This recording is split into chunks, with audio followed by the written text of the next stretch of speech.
শিক্ষার্থী বন্ধুরা, কেমন আছো সবাই? আশা করি তোমরা ভালো আছো এবং গণিতকে খুব এনজয় করছো।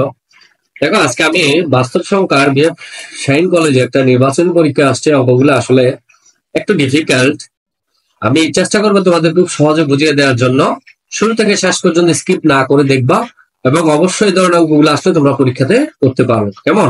এখানে এই অঙ্কগুলো করার সময় মূলদটা কি অমূলদটাকে আমি ক্লিয়ার করে ব্যাখ্যা করার চেষ্টা করব। দেখো, আমি প্রশ্নটা পড়ি। a সমান √5, b সমান √27/3, c সমান √6 এবং d সমান হচ্ছে পাই। কেমন? পাই এর মান তো আমরা সবাই জানি শিক্ষার্থী বন্ধুরা, 3.1416। কত বলা হচ্ছে? মূলদ ও অমূলদ সংখ্যা শনাক্ত করতে বলা হয়েছে। কত বলা হয়েছে? প্রমাণ করে যে c একটি অমূলদ সংখ্যা। আর গতে বলা হচ্ছে বি ও ডি এর মাঝে দুইটি মূলদ ও দুইটি অমূলদ সংখ্যা নির্ণয় করতে। অর্থাৎ বি এবং ডি এর মাঝে দুইটা মূলদ বের করতে হবে, দুইটা অমূলদ বের করতে হবে। কেমন? প্রশ্নগুলোর মধ্যে খেয়াল করো, আমাদের যে প্রথমটা বলা হচ্ছে মূলদ ও অমূলদ সংখ্যা শনাক্ত করতে হবে। দ্বিতীয়তে বলা হচ্ছে সি √6 একটা অমূলদ সংখ্যা, সেটা প্রমাণ করতে হবে। আর গতে বলা হচ্ছে বি ও ডি এর মাঝে, বি বলতে আমার এই মানটা বের করে আনতে হবে, ডি এর মান যেটা আছে দুইটার মাঝে আমরা দুইটা মূলদ এবং দুইটা অমূলদ সংখ্যা নির্ণয় করবো। কেমন? দেখো, আমরা প্রথমে মূলদ ও অমূলদ সংখ্যা শনাক্ত করতে চাই। সেখানে আমরা বলি যে করণ প্রশ্নের সমাধানে দেখো, এখানে a সমান কি শিক্ষার্থী বন্ধু? √5। আমরা জানি যা একটি অমূলদ সংখ্যা, কারণ মৌলিক সংখ্যার বর্গমূল অমূলদ সংখ্যা। 5 হচ্ছে দেখি মৌলিক সংখ্যা, 2 হচ্ছে কি মৌলিক সংখ্যা, 3 মৌলিক সংখ্যা, 7 মৌলিক সংখ্যা। কেমন? তো মৌলিক সংখ্যার বর্গমূল হলে এই যে √5 দিল, অবশ্যই সেটা কি হবে? অমূলদ সংখ্যা হবে। কেমন? বি এর ক্ষেত্রে দেখো, বিটাকে যখন আমরা কাজ করতেছি যেটা আছে সেটা লিখলাম। 27 কে 3 দিয়ে কাটাকাটি করলে হয় 9, আর 9 এর বর্গমূল কত? 3। শিক্ষার্থী বন্ধুরা, 3 কি অমূলদ সংখ্যা হবে? 3 হচ্ছে একটা মূলদ সংখ্যা। কেমন? যদি মূলদ সংখ্যা হয় অবশ্যই আমরা পি বা কিউ আকারে সাজাতে পারবো। তাহলে 3 এর নিচে কিছু না, মানে 1 আছে। পির মান যদি 3 ধরে, কিউর মান 1। এখন দেখো সি সমান হচ্ছে √6। √6 কে আমি ভাঙলাম 2 into 3। কেমন? √2 into √3 এর গুণফল হচ্ছে √6, যা হচ্ছে একটা অমূলদ সংখ্যা। কারণ দেখো 2 এটাও একটা মৌলিক সংখ্যা, এটার উপর রুট আছে। 3 এটা একটা মৌলিক সংখ্যা, তারপর একটা রুট আছে। আমরা বলে দিতে পারছি যা একটা অমূলদ সংখ্যা, কারণ মৌলিক সংখ্যার বর্গমূল অমূলদ সংখ্যা। এবং এই পয়েন্টটা মনে রাখলে তোমাদেরকে খুব সহজ লাগবে। আর ডি এর মান কত? ডি এর যে সমান পাই দিয়েছে, পাইয়ের কাছে মান আমরা জানি 3.1416। এটা পরীক্ষা লব্ধ মান, আমরা সবসময় এটা ইউজ করি, যা হচ্ছে একটা অমূলদ সংখ্যা। ঠিক আছে? এখন দেখো, পরের প্রশ্নের উত্তরে আনসার আমরা এখানে করে ফেলেছি। আশা করি তোমরা বুঝতে পেরেছো এ বি সি ডি প্রত্যেকটার কাজ, কোনটার কাজ, কোনটা মূলদ কোনটা অমূলদ, এই জিনিসটা তোমাদের কাছে ক্লিয়ার হয়ে গেছে। কেমন? এখন দেখো, প্রমাণ করে যে সি একটা অমূলদ সংখ্যা। তাহলে সি এর মান দেওয়া আছে কত? √6। দেখো, দেওয়া আছে সি ইকুয়াল টু √6। আমরা জানি আমি যদি √, বাদ দিয়ে একটা কাজ করতে চাই যে 6টা 4 থেকে বড়, 9 থেকে ছোট, এটা আমরা লিখলাম। কেমন? এখন আমি সব জায়গায় আমি যদি এখন বর্গমূল নিই, সর্বক্ষেত্রে √4 লেস দেন √6 লেস দেন √9। দেখো, 4 এর বর্গমূল হচ্ছে তোমার 2। 4 এর বর্গমূল কত? 2। তারপরে হচ্ছে তোমার √6। 9 এর বর্গমূল কত শিক্ষার্থী বন্ধুরা? 3। ঠিক আছে? সুতরাং এখন আমরা দেখতে পাচ্ছি √6 এর মানটা কত শিক্ষার্থী বন্ধুরা? ডেফিনেটলি সেটা 2 থেকে বড় হবে। ঠিক আছে? এই কথাটা সত্য। দেখো, এখানে 2 থেকে √6 বড়, আর √6 এর মান যেটা আসবে সেটা থেকে 3টা স্পষ্টতই বড়। সুতরাং আমরা বলতে পারি √6 এর মান 2 অপেক্ষা বড় এবং 3 অপেক্ষা ছোট। অতএব √6 পূর্ণ সংখ্যা নয়। 2 থেকে বড়, 3 থেকে ছোট, এই ধরনের আমাদের কোনো পূর্ণ সংখ্যা নেই শিক্ষার্থী বন্ধুরা। কেমন? তখন আমরা বলতে পারবো √6 একটা পূর্ণ সংখ্যা নয়। যদি পূর্ণ সংখ্যা নয়, ঠিক আছে? এখন দেখো, ধরি আমরা প্রমাণ করব যে √6 একটা অমূলদ সংখ্যা। প্রথমে আমরা ধরে নিই √6 হচ্ছে যে একটি মূলদ সংখ্যা। আমরা ধরবো মূলদ সংখ্যা হলে শিক্ষার্থী বন্ধুরা আমরা কি করি?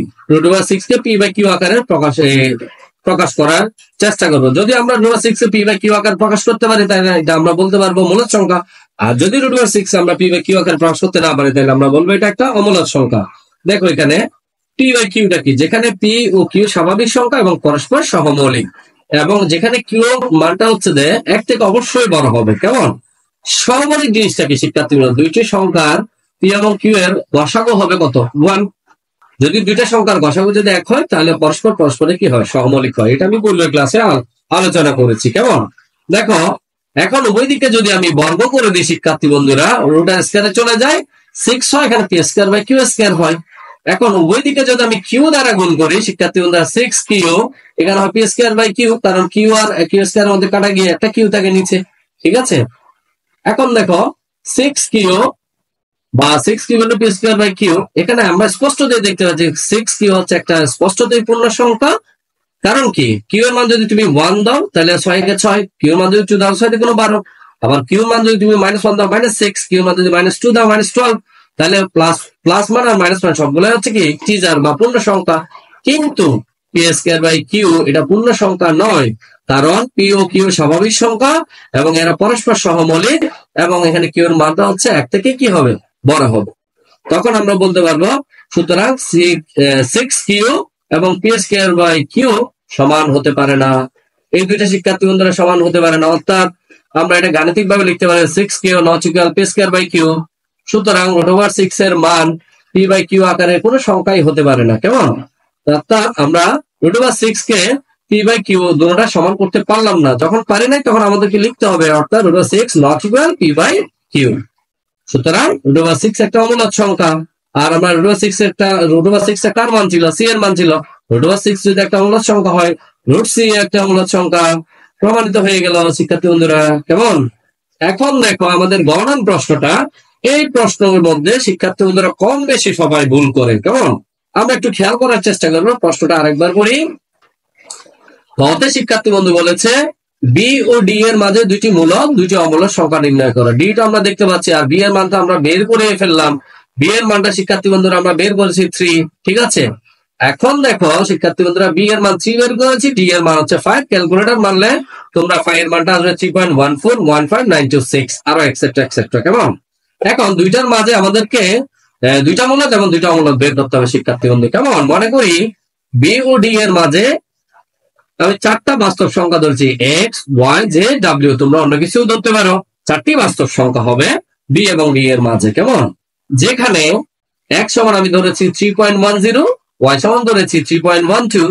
ঠিক আছে, আর জেড সমান ধরেছি 3.010011000011, আর ডাব্লিউ সমান ধরেছি 3.101100001100. তুমি তোমার ইচ্ছা মতো কি করতে পারো, এখানে ধরতে পারো। ঠিক আছে, এখানে তুমি মানগুলা কি করতে পারো, তুমি ইচ্ছা মতো মান এখানে ধরতে পারবো তোমার মতো করে। এরা প্রত্যেকে হচ্ছে তোমার কি, এরা প্রত্যেকে তোমার এখানে জিনিসটা আমি একটু খেয়াল করি, এখানে হচ্ছে দশমিকটা হবে। হ্যাঁ, এখন ঠিক আছে। সুতরাং মূলদ সংখ্যা দুইটি x = 3.10, এই যে আরেকটা হচ্ছে দুইটা, এখানে মূলদ সংখ্যা আমরা দুইটা হয়েছে, x সমান 3.10, y সমান 3.12। এখানে আমি লিখে ফেলেছি মূলদ সংখ্যা দুইটি, x সমান কত, y সমান কত। ঠিক আছে, একটা জিনিস মাথায় রাখতে হবে শিক্ষার্থী বন্ধুরা, মূলদ সংখ্যাগুলাকে কিন্তু ভগ্নাংশ আকারে প্রকাশ করা যায়। তার মানে পি বাই কিউ আকারে প্রকাশ করা যায়। 3.10 কে তুমি দশমিক ভগ্নাংশ থেকে সাধারণ ভগ্নাংশ প্রকাশ করতে পারবা। y = 3.12 কেও তুমি এই যে দশমিক ভগ্নাংশ আছে এটাকে সাধারণ ভগ্নাংশে প্রকাশ করতে পারবা। আমি আমার পূর্বের ক্লাস আমি লগের অঙ্ক করার সময় এগুলা দেখিয়েছিলাম। কেমন, আবার অমূলদ সংখ্যা দুইটি z সমান আমি যেটা ধরেছি সেটা আমি লিখে ফেললাম, w সমান যেটা ধরেছি সেটাও আমি কি করলাম, লিখে ফেললাম। কেমন, কারণ এই দুইটা সংখ্যাকে কিন্তু আবার ভগ্নাংশ আকারে প্রকাশ করা যায় না, z এবং w কে ভগ্নাংশ আকারে প্রকাশ করা যায় না। ঠিক আছে, যদি ভগ্নাংশ আকারে যদি প্রকাশ করা যায় তাহলে আমরা বলবো মূলদ। এই দুইটা হচ্ছে মূলদ। এই দুইটাকে যেহেতু আমরা ভগ্নাংশ আকারে প্রকাশ করতে পারবো না, পি বাই কিউ আকারে প্রকাশ করতে পারবো না, তাহলে হচ্ছে অমূলদ। দেখছো কত চমৎকার ভাবে বের হয়ে গেল যে দুইটা সংখ্যার মূলদ সংখ্যা বের করলাম, দুইটা অমূলদ সংখ্যা বের করলাম। ঠিক আছে শিক্ষার্থী বন্ধুরা, বাস্তব সংখ্যার আরো জটিল কোনো ধরনের সমস্যা থাকলে আমাকে তোমরা কমেন্ট বক্সে কমেন্ট করে জানাতে পারো। আশা করি তোমরা ক্লাসটা বুঝতে পেরেছো শিক্ষার্থী বন্ধুরা। সবাইকে লাইক, কমেন্ট এবং শেয়ার করার জন্য অনুরোধ করলাম, এবং অবশ্যই আমার ইউটিউব চ্যানেলটি সাবস্ক্রাইব করবে এবং বেল আইকনটি বাজিয়ে দিবা। শিক্ষার্থী বন্ধুরা সবাই ভালো থাকো, সুস্থ থাকো এবং গণিতের চর্চা চালিয়ে যাও, যাতে তোমরা ভালোভাবে গণিতটা রপ্ত করতে পারো। আজকের মতো বিদায়, আল্লাহ হাফেজ।